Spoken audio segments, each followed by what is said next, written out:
Kia ora tātou. Ko Sarah Appleton Te Whenua. I'm one of those partners at Synergia. I've had the privilege of working with David Rees, who's one of our founding partners, and we'll tell you a bit more about him today. But for those of you who don't know Synergia, we're an employee-owned consultancy firm. There's about 30 of us. Some are dotted around your tables as well with you today. And we do work largely in evaluation, service design and analytics. But if David said that, he'd probably go service design, analytics, evaluation, or it's all sort of, they're all very good friends with each other. As are we. That's what she thinks. Yeah. There's no competition here, eh, Dave? It's all good. And so we've been running some learning series, and this, I think, is the 5th one. So we've had one on implementation science. We've had one around data commons work from our analytics team. We've had one around maximising the value of evaluation, and a previous session from David Todd, our managing director, on systems thinking tools, which generated a lot of interest and keenness for a bit more depth and insight around systems dynamics modelling, which I'm standing in front of. So I won't take up any more time, but I just want to briefly introduce David Rees, who is our founding partner, and going off your LinkedIn profile, David. All right. Oh, yeah. Your work focuses on the application of qualitative and quantitative system methods to help people tackle important issues within the health, social services and energy sectors. But no doubt you'll tell us a bit more about what that looks like in practice. Thank you, Sarah. Tēnā koutou. No kamri ahau. E noho ana au ki Kerikeri. E mahi ana au ki Synergia. Ko David talking. Tēnā koutou katoa. So I'm David, founding partner, which means I'm one of the old blokes who hang around the corner and occasionally complain about things. So, and as Sarah said, we've been running a number of these learning series, and in some ways this is the 4th one we've run around systems. The first one we did around system was last September with a colleague of mine, Dr. Hirangi, who's done a lot of work in Māori communities, and he and I did some work up in Kaikoui and in East Cape and Gisborne, bringing together concepts of Mātauranga Māori and systems work. And that session was about Mātauranga Māori and systems, which is a part of a lot ongoing research program we're involved in. Following that, did one with Professor Boyd Swinburne, who was also involved in that sort of process around systems approaches to obesity prevention. And then Dave Todd, our managing director, did one about a month or so ago, wasn't it, around systems thinking on the qualitative side. And for a while, people have been asking us, can you just run a session on simulation modeling, which is a part of that. So this, as you say, it's called an introduction to system dynamic simulation modeling. I'm not going to teach you how to do simulation modeling in the next hour. I suppose I have two purposes. One is, it's almost to try and get, when we're talking about modeling, what do we mean? Right? When we talk about systems modeling, what do we mean? And what's its value? And then probably the big chunk is just share some examples and some conversation, how they're used, what we use them for, what their limitations are, and what their value is. So this is really, in some ways, trying to talk about modeling that gets it away from, bluntly, the data geeks. Right? Data is important. But as I'll point out, data without models is not only, and here's me making my assertion, not very useful, but can be very, very dangerous. And I'll give you some examples of that. So for me, and I'll talk what I mean with the word model, it doesn't necessarily mean the sort of modeling I'm going to talk about. There's lots of different models, but data without models, to me, is something, especially given the era of big data, is something to be very, very careful about. And I'll share in a bit more detail what I mean when I'm making those assertions. So I want to talk about, what's the system and what do we want to understand about it? So, what is this language? Then a well-known phrase in the system dynamics community, which Bob knows. And by the way, Bob here was my PhD supervisor many years and knows this stuff and has a long history in system dynamics simulation modeling. He's to blame, by the way. Any mistakes I make, he's to blame. Right? So, so I want to talk about all models wrong, and so in fact most research. Stocks and flows are the underpinning structure thinking that we use to build system dynamic simulation models. So I'll briefly talk a little about that.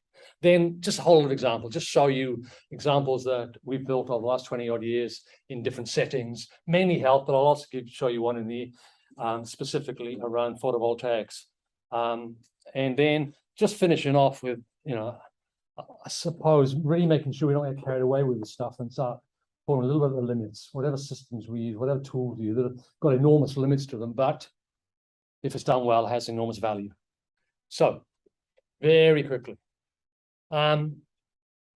Here's a classic quote from the wonderful Donella Meadows. It's a set, what is a system? It's a set of things that interact in a way that they produce their own pattern of behavior. And that's the key thing. Right? You run a system, there's bits in it, things, stuff that interact, and that stuff and their interactions produces its own set of behavior. So regardless of what's happening outside the system, it'll impact in various ways. The nature of that, the stuff in there and how they can, will actually produce its own unique behavior. So when I'm modeling or just thinking systemically, I want to understand, I see bits of behavior, I see things happening. So for example, just work I'm doing around renal care and mental health, there's patterns of behavior that we're seeing. And I'm looking, okay, what's going on that's actually designed causing that to happen? So it gets you to think in a slightly different way. Not better, not worse, just differently. So take some classic examples. You know, the headlines at the moment, current food prices are driven by supply problems as a result of COVID and the war in Ukraine. True. It's also true to say that the current food prices are driven by a fragile food system that has reduced the number of core food staples to a very small number that are easily grown as high-yield monocultures and industrial farms. That's true also. One of the problems we've got with the grain is because Ukraine is one of the big sources of the grain. They're massive. So if they go under, we have problems. Roughly 78% of the crops that used to feed the world have disappeared in the last 50 years. Most of the protein and carbohydrate that feeds this world is based on 10 crops, 4 of which are at risk because of climate change. So that's true, so is that. They're just different perspectives, and they get you to think in different ways. COVID-19 is infecting people worldwide because they're continually mutating and able to bypass the body's defenses. Absolutely true. It's also true to say that COVID-19 is infecting people worldwide because we've created the condition, the zoonotic disease, of which this is one. And a zoonotic disease is just simply a disease that flies from animals to people to more easily enter the population.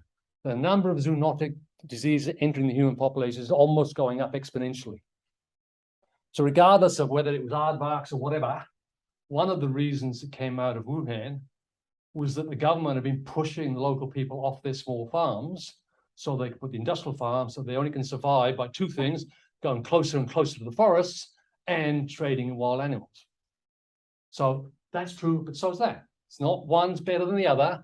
It's just if you're looking at things, you're starting to look in different places.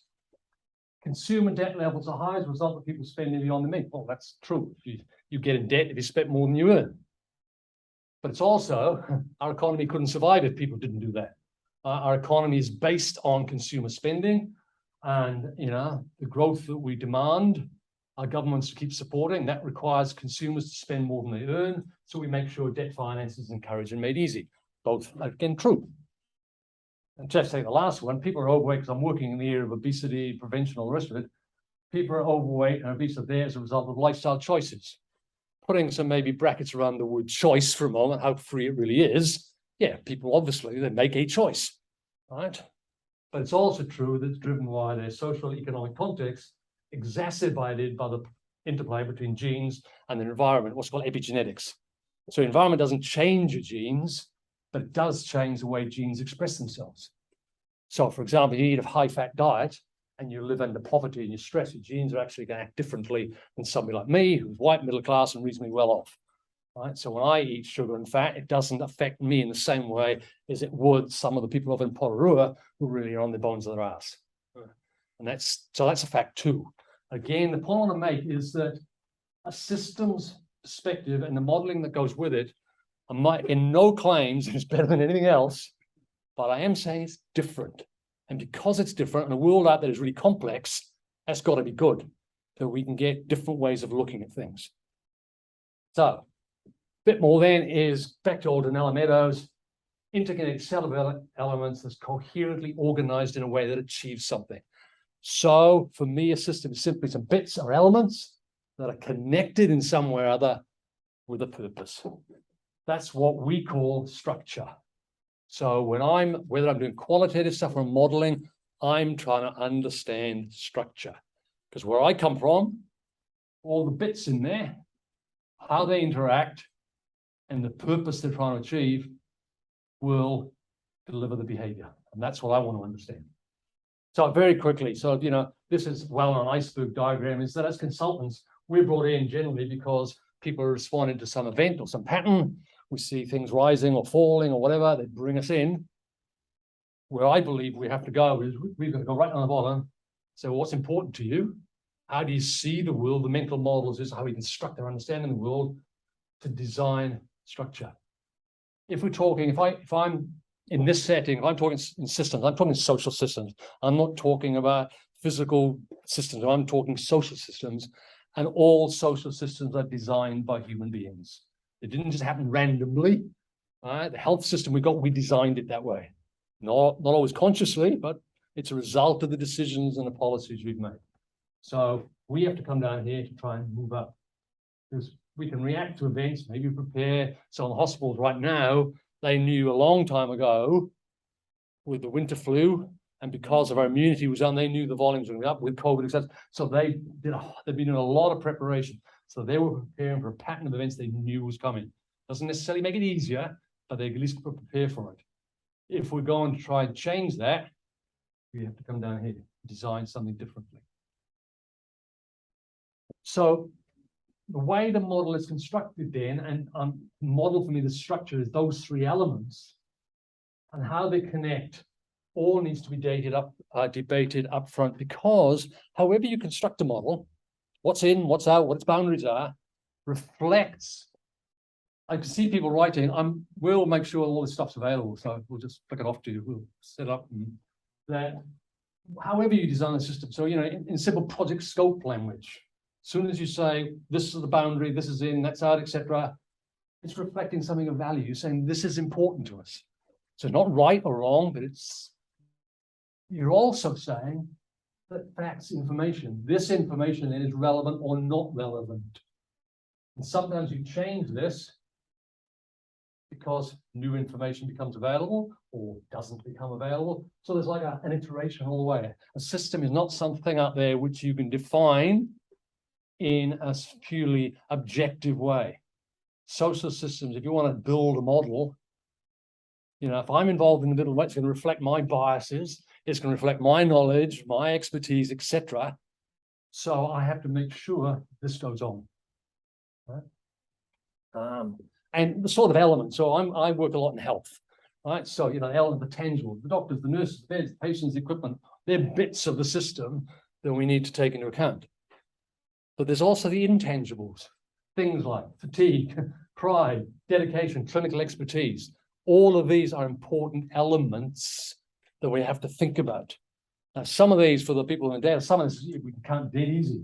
Count the number of beds. Like right now, somebody can run around in hospital, they actually count the number of beds and how many nurses they've got. It's things tangible, you can count it. Like counting things like fatigue.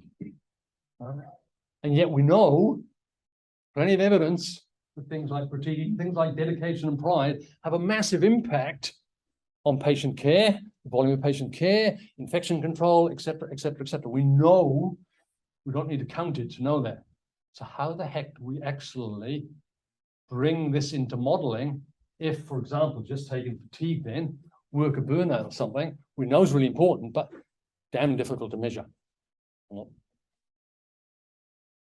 Then this is just really saying is that, this bit, the connections is important, that some are physical flows, such as patients being admitted and discharged. That's the easy stuff to do.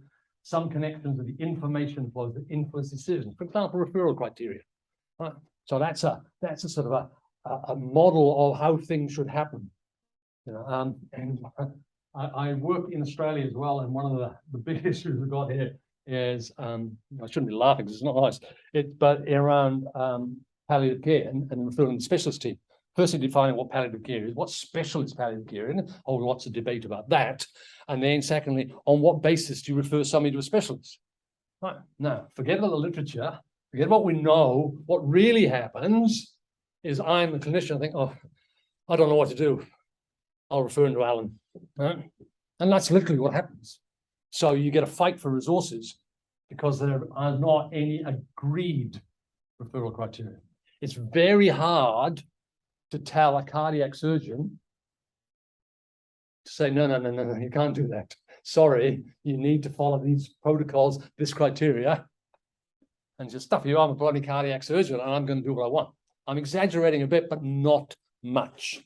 So these human behaviors are really quite important in here as well. Finally, when I'm talking purpose, I'm not talking vision statements, what's in documents, etc., etc.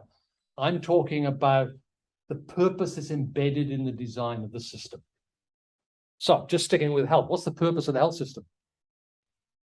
Now, if we go on the bits of paper, what's it about? It's about improving well-being, equity, and all that sort of stuff. Where are all the resources? Where's all the money? It's certainly got very little to do with well-being and got very little to do with equity.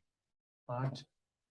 It's more about marshalling specialist resources to people in the last 6 months of life who have lost their health. That's the purpose of the health system as embedded in its design. Not necessarily what people want. It's not what people have got in there. But if you look at how many billion now is it up, right? You'll find that a very large proportion of it is embedded in large buildings called hospitals, and the people in there are older and sicker.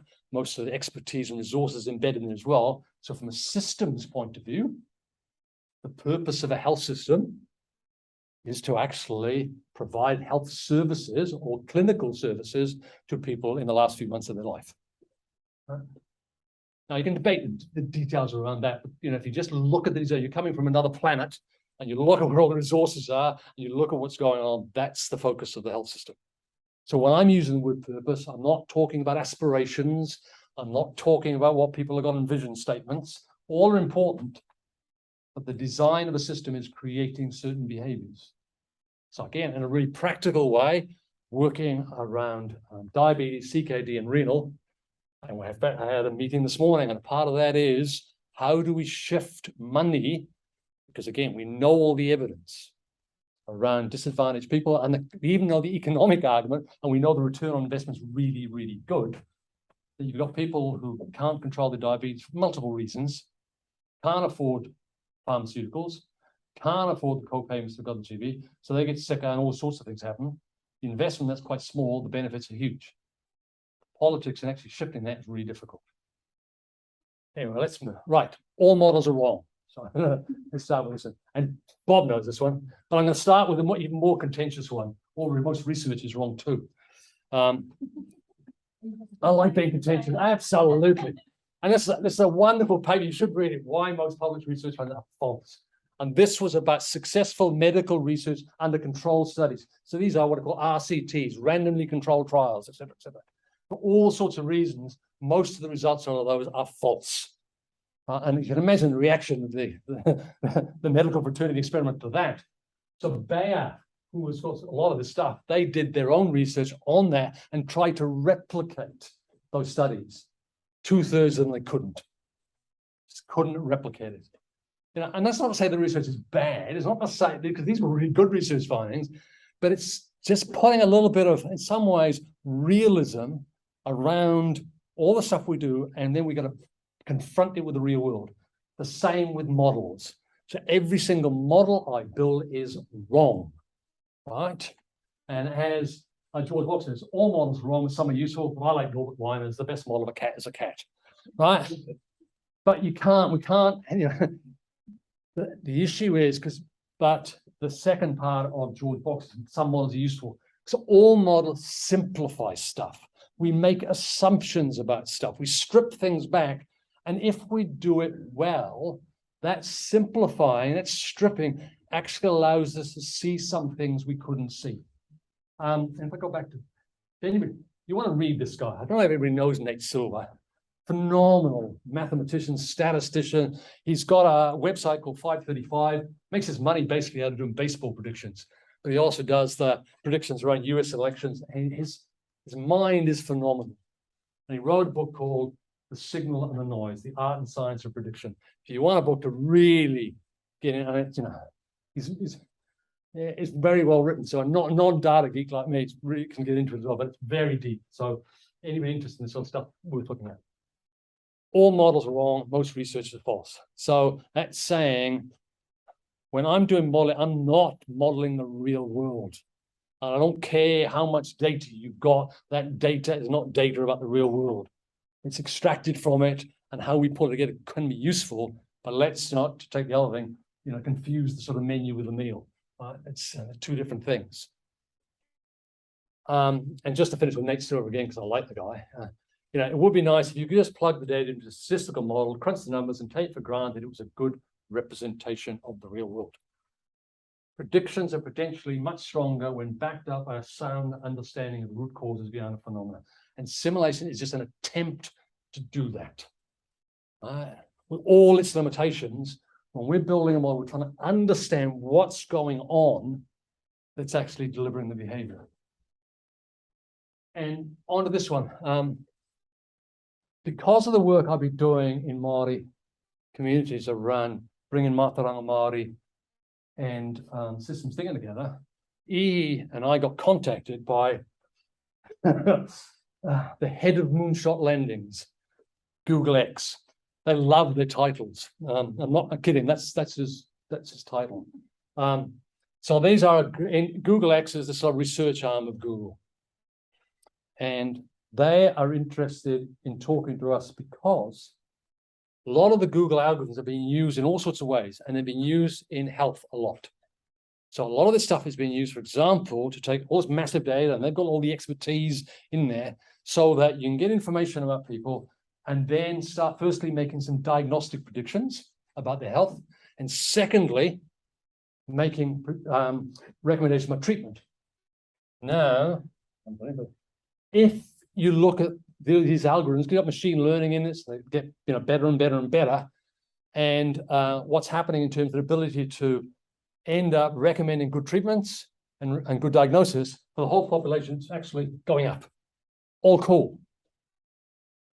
If you break it down into two major groups, women and African Americans, now you'd think with machine learning, it may not be so good initially, but it would slowly get better and better. The reverse. So basically, the models that have been used to diagnose treatment, they've been used in employment, all sorts of ways. Right? Now, people are going to get better and better, but for women and African Americans, they're getting worse over time, i.e. the machine learning, the loops that are in there are reinforcing biases that are in the algorithms, and they're getting worse over time. So that's why it's really important to interrogate the thinking in the data and actually have in your head, however crude, not necessarily in system dynamic simulation one, but having some way of trying to understand what's driving the data, driving the behavior we're seeing. So point is, in the sort of modeling I'm doing, data does not equal precise numbers. We try and use precise numbers where we can. The more that we can get, the better, the happier we are. But the problem is this is a problem, so it's a big issue, like trying to improve equity for people with diabetes and renal disease. That's a big issue. Right? Now, if we were going to confine our modeling to where we have empirical validated data, we could probably do a model of a little bit of it. And it would be validated, it would all be hunky-dory, we'd be able to get published in peer-reviewed journals. But if it's going to be of use to somebody who's trying to tackle this, we've got to actually somehow inform a bigger space, which means we have to think of data in a slightly different way.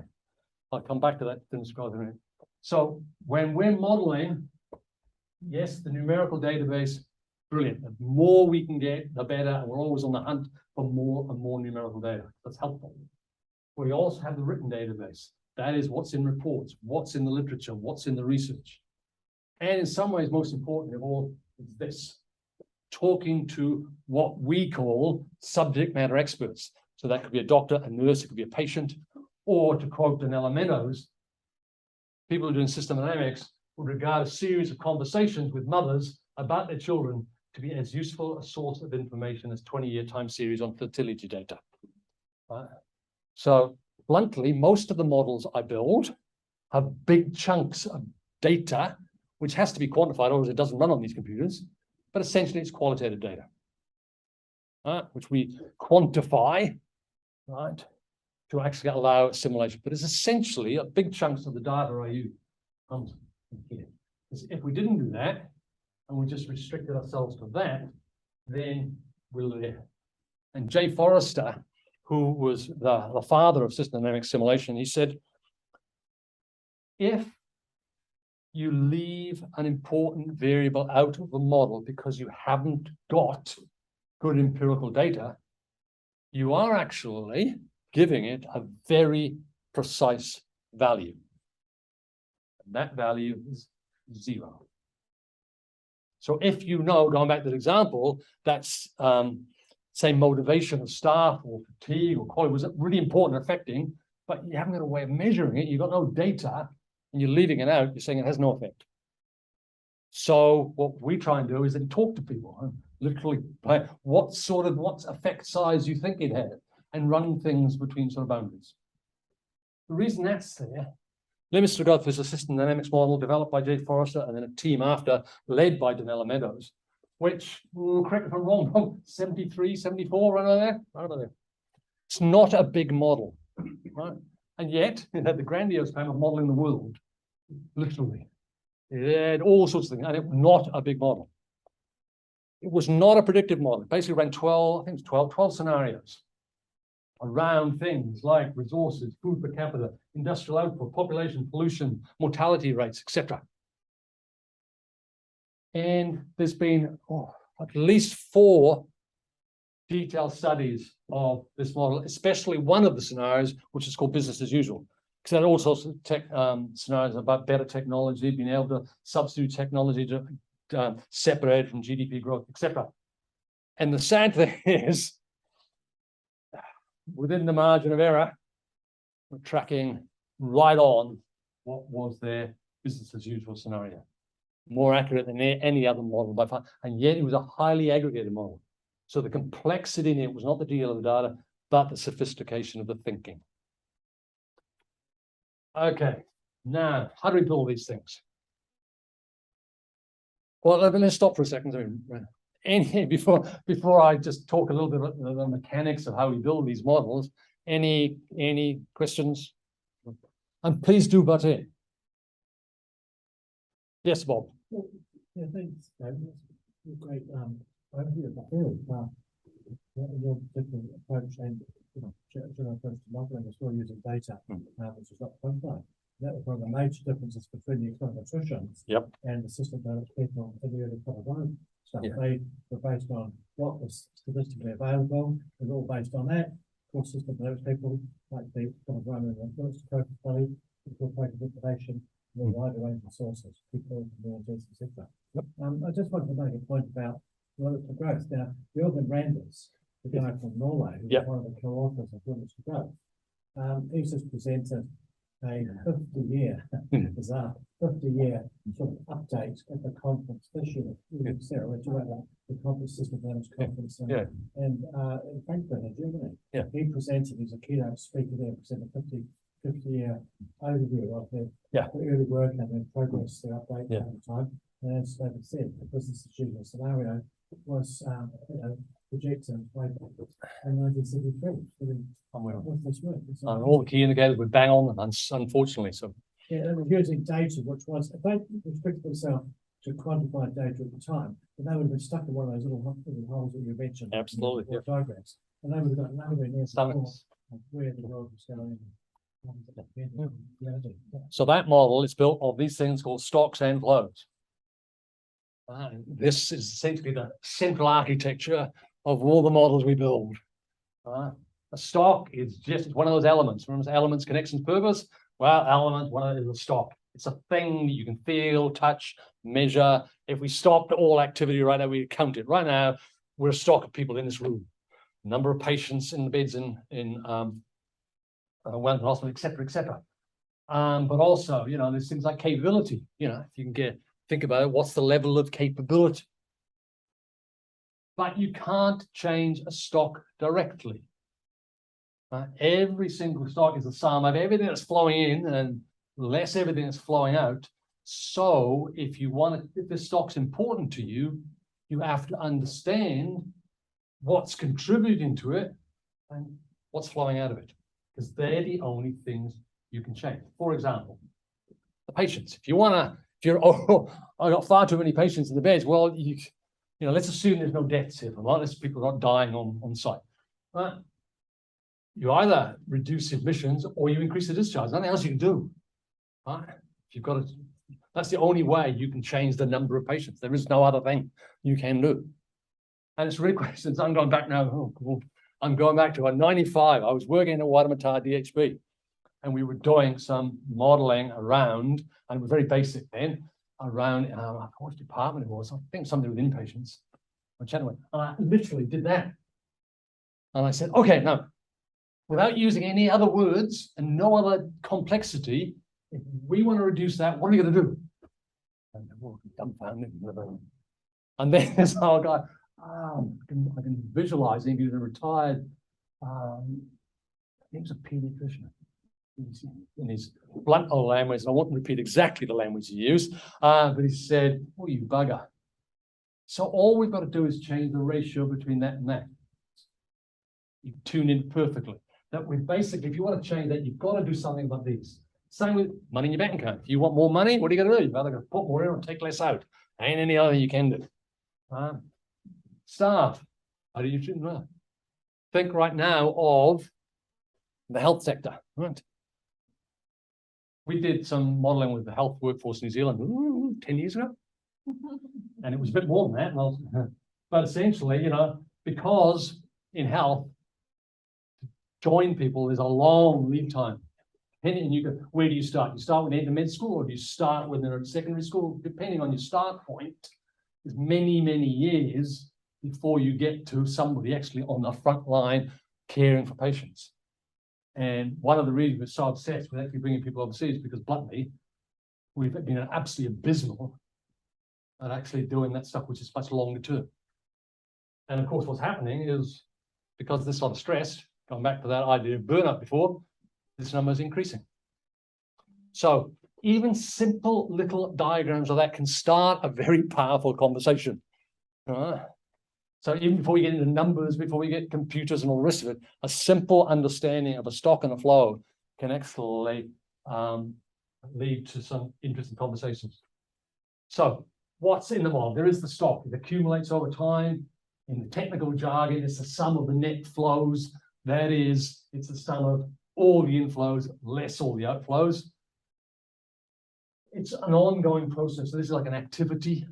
Think of flows as activities, think of people doing stuff. And in the modeling, these little clouds are basically saying that's our boundary. We don't really care what happens outside that. We'll just assume there's like an infinite source to the left and an infinite sink to the right. So it's like having explicit boundaries to your thinking. So here's an example. This, I'll show you the actual model. This is extracted from that. So, you know, just talking about dialysis patients. So if we think about dialysis here, where they're coming from, well, it's partly new dialysis patients. The other one is actually people who are transplants and have graft failures, it's called, and they come back and go back into dialysis. But actually, the other one of the most crucial things is that. One of this is sort of like really black comedy, but you know, I've worked a lot in renal centers, and you know, I remember going to a meeting and a nurse sitting on, oh, thank God. I said, what? Oh, Joe died yesterday. Right. And the reason, you know, I mean, that's not because she was uncaring, this was a dedicated nurse, right? But they were having to shift. Normally, to get good dialysis, they're going to need 2 shifts on a day, because they're looking at 4 to 5 hours per shift, because of people sitting on the machines. But they would do what's called gliding. Right, so they're cutting down the quality of the dialysis so they get 3 shifts in, which means every single patient was getting worse care. So basically, what you're doing, it was like a relief when somebody died, right? So that they can actually do that properly. So essentially, this is like almost like a flow chart. We're just trying to understand the key flows going on. You know, where people come from, where they go. Here's one around end of life care that done a number of, and here it's focusing on the last year of life. And there's a reason why we focus on the last 12 months, which I'll talk about later. But essentially, we've got people entering their last year of life with no palliative care needs. There's a sort of a first indication something's going on that says this person could benefit from palliative care. So we've got this group of people who are actually have got palliative care needs but are not supported. In the ideal world, they get identified really early, so they could go along here having their early palliative care needs supported. It progresses, enhanced, and in their last days they're supported. That's the ideal sort of scenario. There's also this one down here where they're not identified early. They progress in the condition. Some stage it is enhanced, so maybe up here in the later stages of their life they get support and call. Some people stay down here and they're basically right through their last years and months of life, they get no support at all.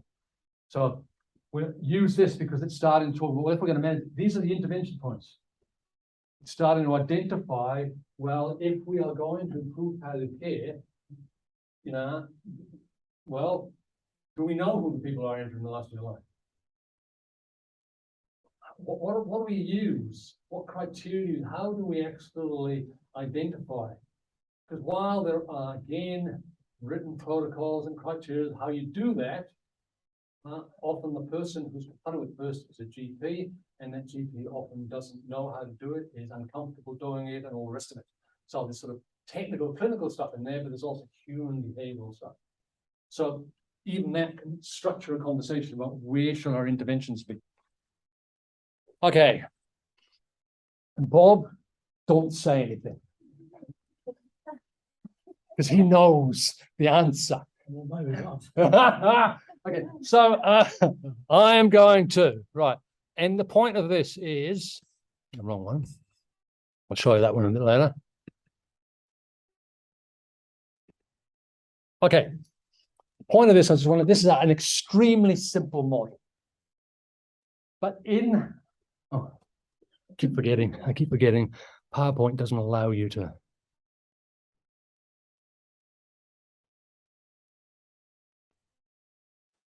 Thank you. Okay, right. This is an extremely simple model, but it's got some characteristics that make it complex, not complicated, but complex. So let me just talk you through them. So this is a simple hiring HR model. People are hired, and it goes, and the reason the bar is just sort of saying they're going through a training program, right? In this case, lasts for 6 months. They get up to speed, and they become professional frontline staff. And then someone quit. I'll give you the exact numbers in a minute. It's not common. And in fact, the hiring is determined by this. It's basically that classic policy of hire to replace. Right? So,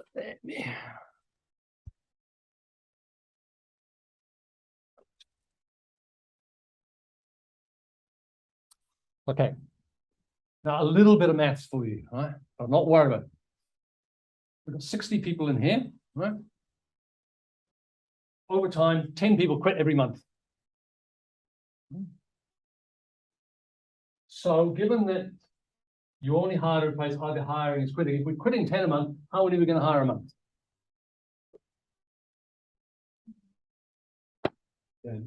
10. Thank you. Right, cool. So we've got 10 falling out that end. And it's the best HR system in the world. So they leave on a Friday and the new ones arrive on the deck on the Monday. Let's keep this simple. Right? Don't add the real complications here. Then they go into a 6-month transition. Basically, that we 10 start, and then every month, 10 graduate, and everything. So everything's in, well, again, using our jargon, equilibrium. All right? Now, this is just the world. Now, don't bring in all the real life complications. So the challenge is now, what would happen? Nothing else changes. Forget about the real world up there. This is your real world of your staffing. You can only hard replace. So if that jumped up to 20 left 1 month, automatically 20 would be hired. No delays, nothing. Then obviously those 20 would start the training program, and 6 months later, 20 of those would graduate and become professional staff. Does it make sense? Do you want to show you? Right. So I'm not even interested in the numbers, right?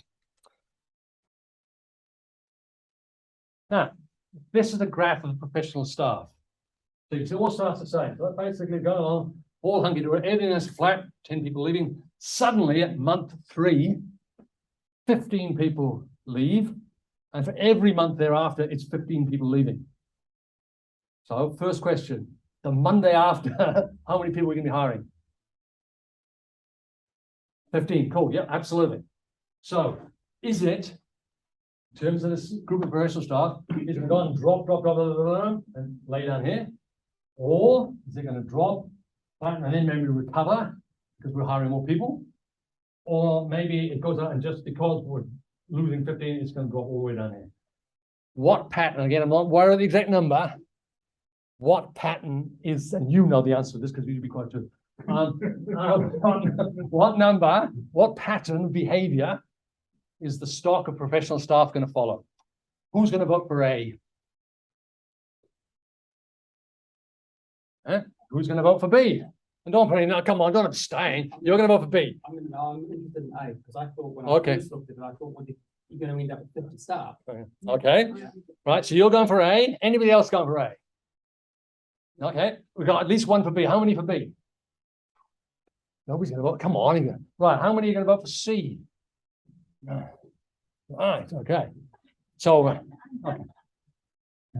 Now the point of doing this, and I'm going to go back and give you the answer in a horrible way right now, is that in here we've got some of the key elements that make systems complex, not complicated, and that is one, things happening up here feedback and affect things at the front of the system. So in a hospital setting, what happens at ED then and behavior that goes on is actually affected by what happens in community residential care.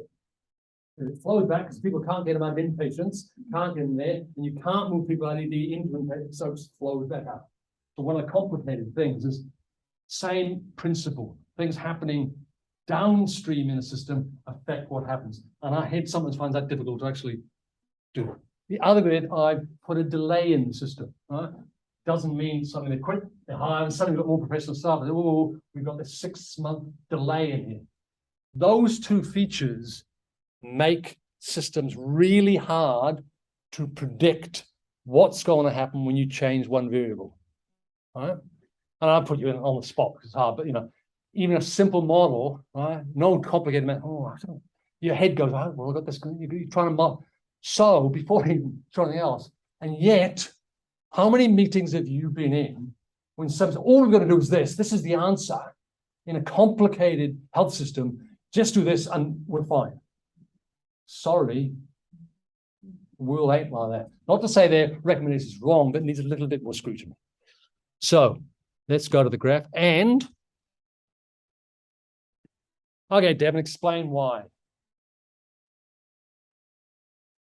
You're right. So why does it do that? And I'll put the model up.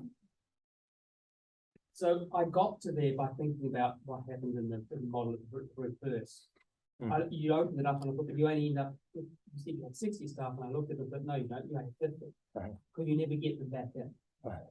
Okay. So you never actually get to replace what you've lost. That's right. Take them out. I never. Yeah, that's right. Because if you can imagine what happened, you got 10 leaving, right? You replace them, so historically everything's flat. But then you suddenly lose 15. Remember, you got a 6-month delay. So at the end of month 1, only 10 graduate. Because remember, there were only 10 leaving before. For 5 months, you've only got 10 replacing that 15. Then after 6 months, it balances out again because you've got 15 graduating, 15 leaving.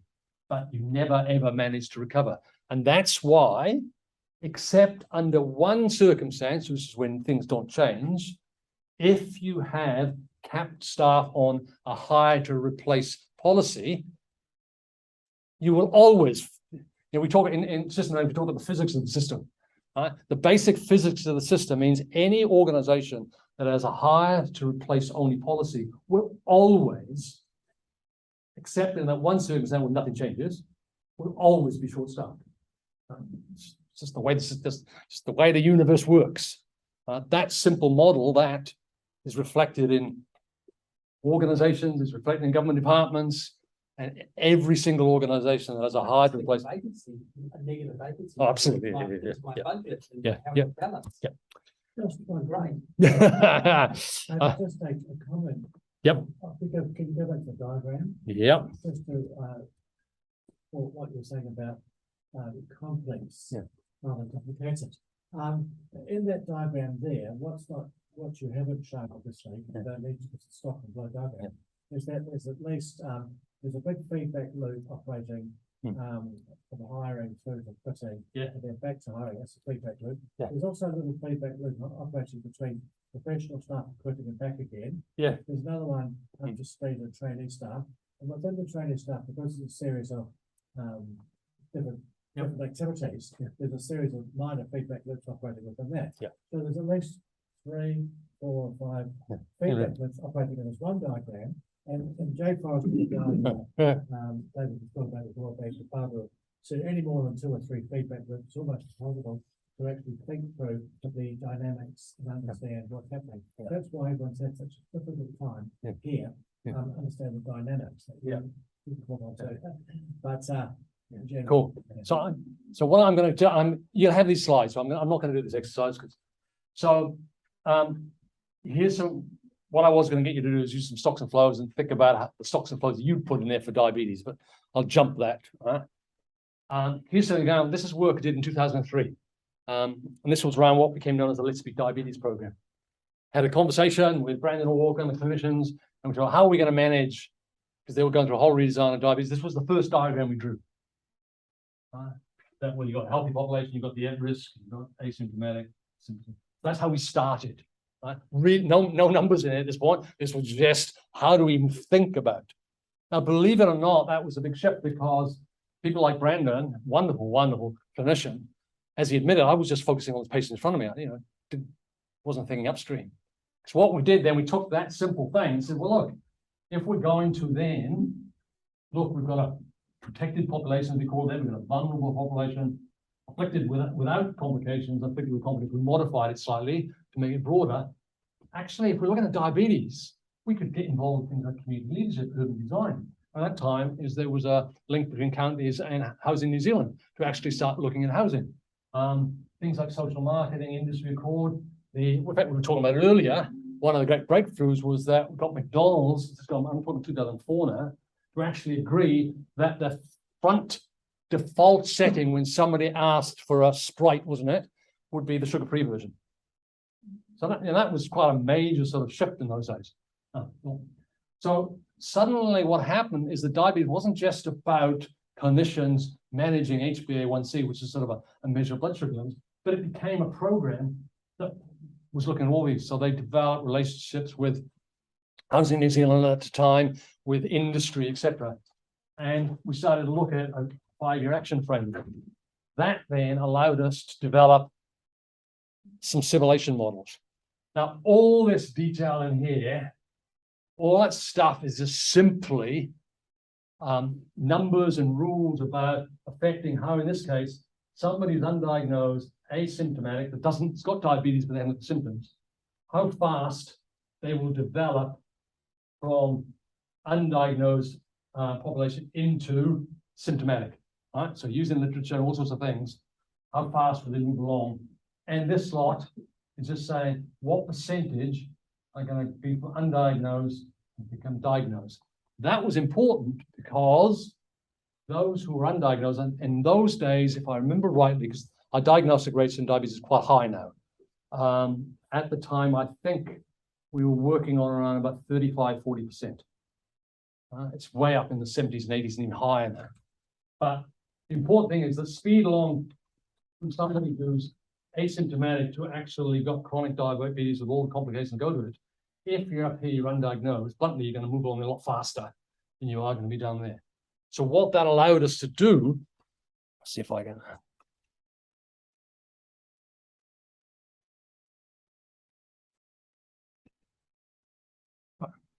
Was basically, and I'm just going to run, let me just do a run.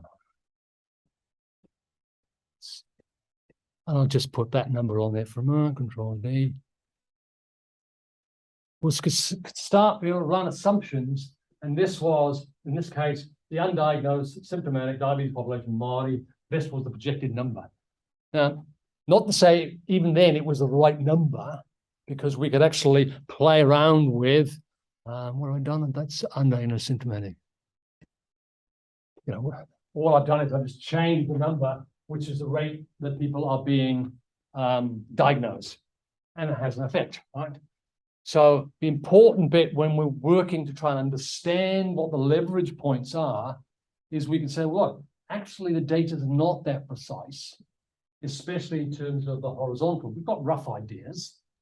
There was no research to help us of any use along here. We had research down here, and we basically did collisions together from your own data sets, your own clinical knowledge. What's the speed? How quickly are people progressing?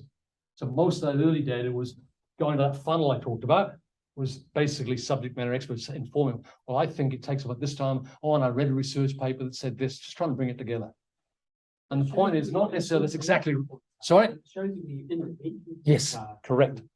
And interestingly, what we found there was that, again, the biggest single intervention point, and where we had was actually the rate at which people who were obese developed diabetes. Now you go, oh, we know that, right? We didn't then. It was we knew it at one level. We didn't know the amount. We didn't know, and because there was next to no research. So Brandon just went searching. He found 2 Scandinavian papers, which was specifically what percentage, how fast, over what period, because the model was saying that was the single biggest factor, right? So again, we just play with these sorts of things. We could just, so this sort of modeling, I'm not claiming even then that that's the right number, right? But what I would have claimed is that if you manage to shift this dial, you're going to be able to reduce that. Now, what's going to be required to shift that dial? Now, whether it's there or a bit lower, a bit higher. I'm working again in mental health at the moment, and for those people in mental health will know that estimating prevalence is really difficult. The last survey was done in 2006, Te Rahi Ngaro, which is what I've just used to estimate prevalence in the Waikato region. This is the best we've got. Now, that says things about the number of patients who have been diagnosed with a serious or moderate disorder, right? So there's, in the survey, you can do estimates of how many of those you're likely to see in terms of services, and those who really could have benefited. I had a meeting actually this morning and one last week. I said, okay, let's assume we're 50% out, but the number we've got there, what we call unmet need, is actually 50% higher than what's telling us. It's probably the reverse, but 50%. Would it change the issue we've got to face? And the answer is no. So let's not sweat it, but the fact that the survey is 14 years old and needs to be updated, there's enough in there that says, okay, we have to actually address that. So, sometimes, data is really important. I'm not denying any of that, but where I come from in the simulation modeling is it's much get our thinking right so we can critique the data, critique what we see, critique the model and say, that model's just not making sense. It's not making sense at all. It's producing behavior we wouldn't expect. So let's find out why. So almost like a model that's wrong and is producing wrong behavior says either our data's way off or our logic's wrong. And exploring both of those can be a really useful thing to do. Right? So a lot of my model, and I make no sort of claims it's gonna, and yet even though that's where I'm often asked, can you tell me how many beds we're gonna need in 5 years? And my answers are usually on a sort of, hopefully, a sophisticated, useful version of, well, it depends. Right? And it depends on the type of investment, the timing, whether you do certain things or not. Now, whether it works out with 346 or 340 or 390, if we're talking 5-10 years out, anybody who can actually claim a prediction that's close, I don't believe anyway, because there's too many uncertainties. But I can claim that if we do these things, it's more likely to go there than there. So from a simulation point of view, again, we're less concerned with point prediction, even though a lot of people want to pay us to give us point prediction. I don't know an exact number. So it tends to be, well, it could be this, it could be that. So even on this, probably the biggest insight that came from this, again, probably the KPI that the project initially from government was being assessed on was the number of people with diabetes. Now, You think about this, right? So visualize, mental model now, people with diabetes. Right? If just that stock, so you visualize a stock, forget about prevention right now. We've got people developing diabetes. And remember, I know it's changed slightly now, but let's assume they're fairly well advanced, you can't cure it. I know early on you can these days, but so basically you develop diabetes and eventually over time, you will die with diabetes, right? So if this program was successful, let's beat diabetes, and we really improve care for people with diabetes, what's going to happen to that stock of people with diabetes? Think about it. Inflows and outflows. What's going to happen? Absolutely. You're keeping them alive longer, right? So what we show, and we built the model that we basically said, one, do not assess this program on the number of people with diabetes. There's better ways of doing it. Even the incidence you couldn't affect within 3 years. And that's why the obesity thing came really important. We started to have lead measures which are further up the pipeline. But also, don't bother even starting if you're going to actually just limit the funding for 3 years. And probably our greatest victory was when I was presenting the board. We had this model, running graphs like that, and basically showing that if everything went well, you could potentially, everything in the best possible was reduce the number of people with diabetes after about year 12 to 15. But you could start seeing some gains in other indices around about year 3, possibly 5 or 6. So we got funding for 6 years, which at that time was absolutely unique. So the modeling, again, I want to get across, it's about trying to help people think through things rigorously as much as you can. It's not necessarily about arguing this is the exact number. So interesting to me, like the type of data that you will use and put in, because in an evaluation, if we go, oh, we have a bit of this, we have a bit of that, we would actually get, well, how many people did you speak to, David? Yes. How much weighting have you given to that data, David?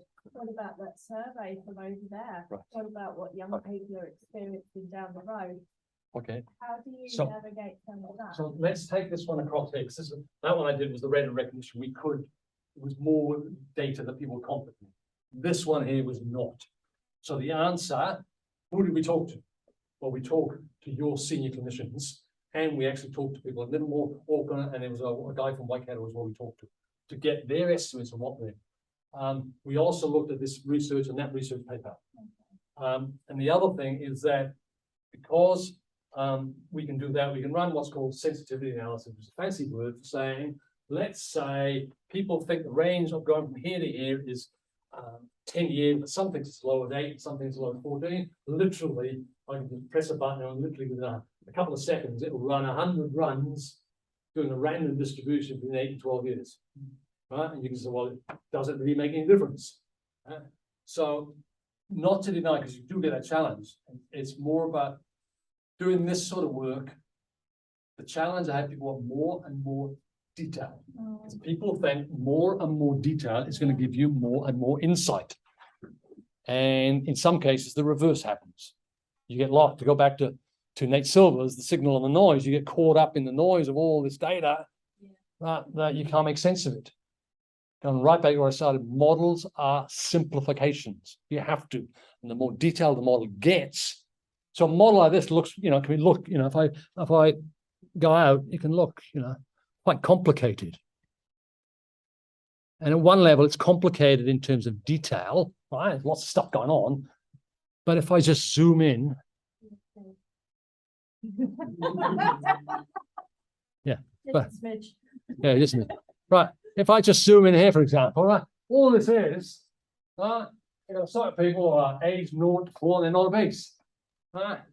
So in the mind, every 4 years, they stay in there for an average of 4 years and they become 5. Some people die, so getting mortality data is up to Google. So it's just fancy flowchart. Right? People are flowing across as they grow older, and as they grow older, got different mortality rates. The stack, by the way, it looks like set cards is because we're running Maori data, Pacific data, and what we call other in those days. Same thing, it's just that the mortality rates are different for each. And then, of course, some of them become obese. And so it's detail, and you go, oh, but the thing, it's not that complicated. It's, The calculations to go for each of us are quite simple math. Oh, look, my background is in education and psychology. I'm not a mathematician. Most of the maths in this stuff is basic algebra. And if I've got to do some sophisticated statistical equations, to be totally honest with you, I get the book out. If I can't remember, oh, how do I do that? So I get the book out. Bob's probably horrified because he's good at that stuff.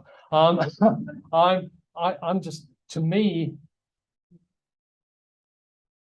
it's logic and thinking, not the detailed maths. When I talk to people like Ivy, who's a data specialist, I've got to be, I got to talk through to make sure I'm asking her things that make sense to people who know the detail of the data, right? Because I'm not that good at that stuff, right? So for those, again, this is, yes, you've got to be comfortable with quantitative stuff, but you haven't got to be a great mathematician. So you've just got to do the bit of logic. So I'm just we're at times. I'll just do one, and I'll flick it into a sort of different area.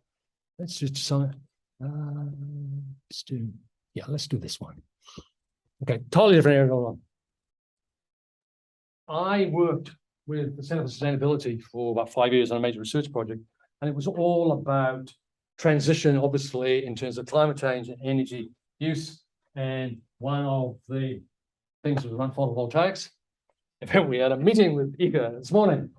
They didn't like me because you may remember 8 or 9 years ago, they had an ad on the TV about calculate your whether in fact a PV was economic for your household. Can you remember that? Basically, should you put a photovoltaic on your house? And basically, except for about 5% of the house, it was always no. It was absolutely no. And intuitively, I thought, doesn't make sense. Doesn't, for what we know, it just doesn't make sense. So we built a model. So I'll very quickly go through this and just show you why, again, some of these can be useful. So basically, in this simple model, we basically started being able to calculate, for example, how many people within each of these areas were getting photovoltaics. So, this is now, was it 2018? It's last of this.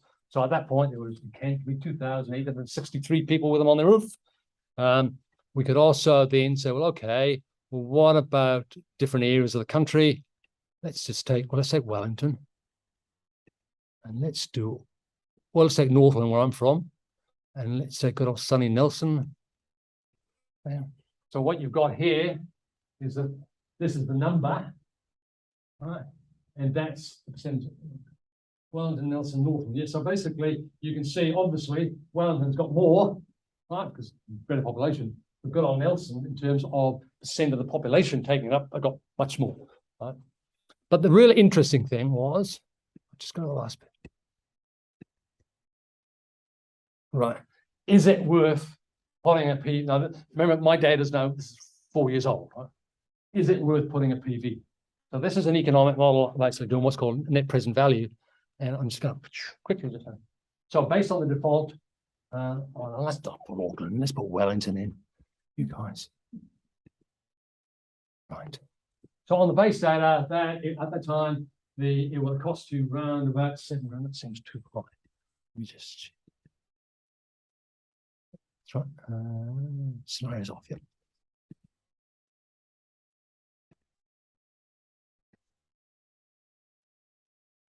Right. Cool. So this we're looking for 2014. It's going to be 2032 with the in return. I'm not looking good at all. What they didn't take account of was human behavior. So what we did in here, and I'll just is oops, wrong one. Well, there are a number of options, and probably there's two big options. Firstly, I'm going to switch on storage. That is, in their models, they didn't have any batteries. And even in 2018, when they were starting to come in, that the other they talked about was if one of the problems, if you haven't got storage, that, and let's say it's a couple away at work, all that sun going on in your PVs, they're not doing anything, they're just burning up and you're not getting any value from it. But if you've got a battery, you can store it. So in fact, how much of the sun hitting your panel, giving you energy that you can use, jumps way. Whoop, come on, baby, do your thing. do your thing, please. Oh, okay. Let's do it at that level. And the other thing was that they didn't take into account of this. At that stage, it was around $400 a kilowatt hour, as they call it. I think it's down now to about 300 or something. 300. So when you start actually looking at different behaviors, behaviors being able to use different amounts of power, bringing in things like storage, you suddenly get a different ballgame, right? Yeah, it costs you more. In this case, it costs 12 grand to start off because you're paying the rent. But you're starting now to get, in this case, 29, so you're doing 15 years. But on a number of scenarios, you can actually bring it down now to return on investment in less than 10 years. Right? So again, just using this as an example of using modeling to start a conversation. All right, so it says, okay, if I'm going to put PVs on the roof and the economic return is important to me, what are the variables I can play with? Size of the panel. Do I put batteries in or not? What's the projection in terms of battery? Because how much of the energy that's going to hit my roof can I actually use? Because all the data is there. So for example, I just take last one and then we'll have a conversation. Monthly PV generation. And this is, again, let's use Wellington.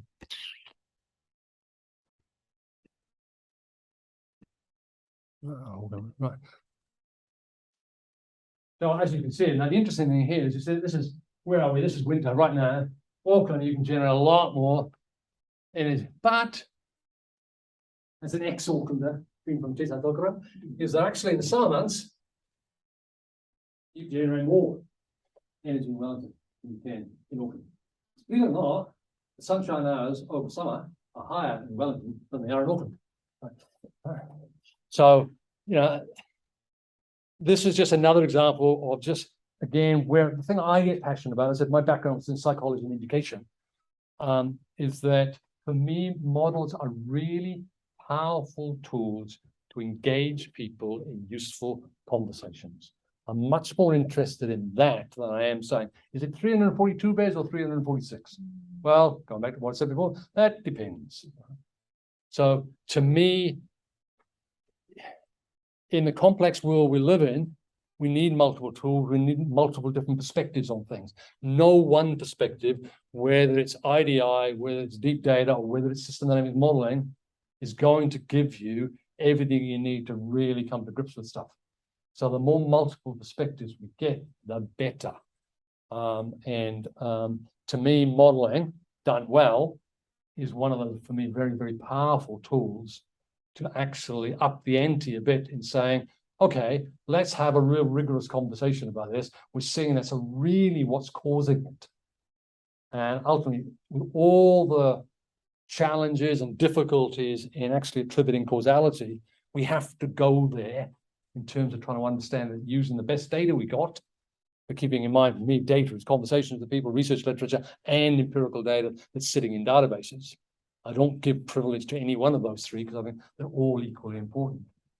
That done well, we can maybe have conversations that are going to help us anyway move forward, especially given our concern, working a lot in health, given the hundreds and hundreds of millions of dollars that have been invested, and a hope and a prayer that it's actually going to address these issues which have been with us for decades. So fingers crossed, but I believe it won't happen unless we have some of the rigorous conversation, and tools like this and others are actually used rather than people to use the old one, which doesn't work. I've got to find a new modern equivalent of, doing calculations on the back of a fag packet. That doesn't really resonate anymore, does it? Bob knows what I'm talking about. That's old fellas, no? Yeah. Or the back of a napkin or something, that, a lot of decisions are made on quite emotive, sort of simple grounds. And all I'm arguing for is this one tool, amongst others, that can help us bluntly have much more intelligent conversation. And with that, I'll shut up. Actually, just on the back of a cigarette packet or envelope, Jay Forrester, he actually conceptualized the original world model. Oh, right, yeah. It was used to look at the growth from without the grid. Yeah. On a flight from America to Italy or vice versa. Oh, I didn't know that. I didn't know that. Piece of paper. Yep. He sketched out. Oh, cool. Yeah. So the idea of just doing Yeah. perceptual modeling on Yeah. everything and work with. Yeah. And the other last bit is a little bit of thing in terms of modern, when we have computer memory, I think that's got 8 gig of memory. Well, the guy who actually invented what was then called random access memory was Jay Forrester. Right, so anyway, so let's open up any comments, questions, thoughts. I hope it was of interest and of some value anyway. And as I said, I can't teach you system dynamics model in the session, but hopefully spark some interest in terms of its possibilities.